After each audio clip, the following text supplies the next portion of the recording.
Hello everyone, my name is Dhananjay Reddy Manne. I'm part of Informatica Global Customer Support team. In this presentation, we will be going through how to create Databricks cluster configuration object using import from archive file option. Moving on, today's agenda is details required to create cluster configuration object for Databricks using import from archive file option. Steps demo. Details required to create the cluster configuration object for Databricks using import archive file option or cluster name, cluster ID, base URL, access token. Let me show you how to get all these details from your Databricks side. First one is the cluster name. You can go to your cluster and you can find the cluster name over here. Next one is the cluster ID. You can get the cluster ID from the tags cluster ID. Here, this is the cluster name. And next one is the base URL. Base URL is the domain URL that appears in your browser menu bar. Like for me, the base URL is this one, till.net.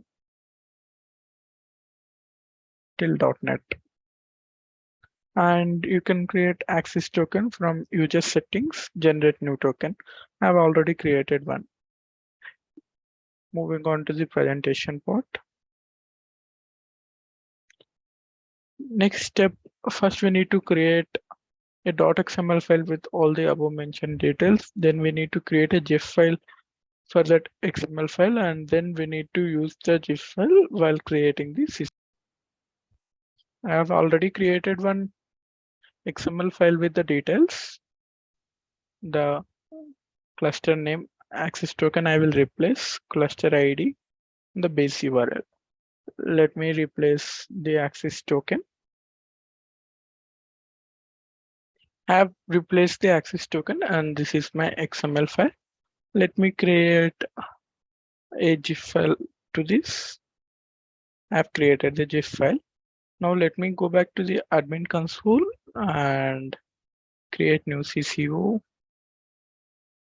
new cluster configuration object, Databricks, CCO, archive.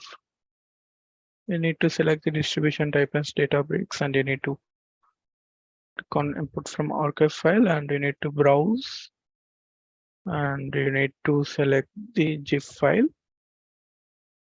And if you want Databricks collection, you can check on this box. Click on next and click on finish.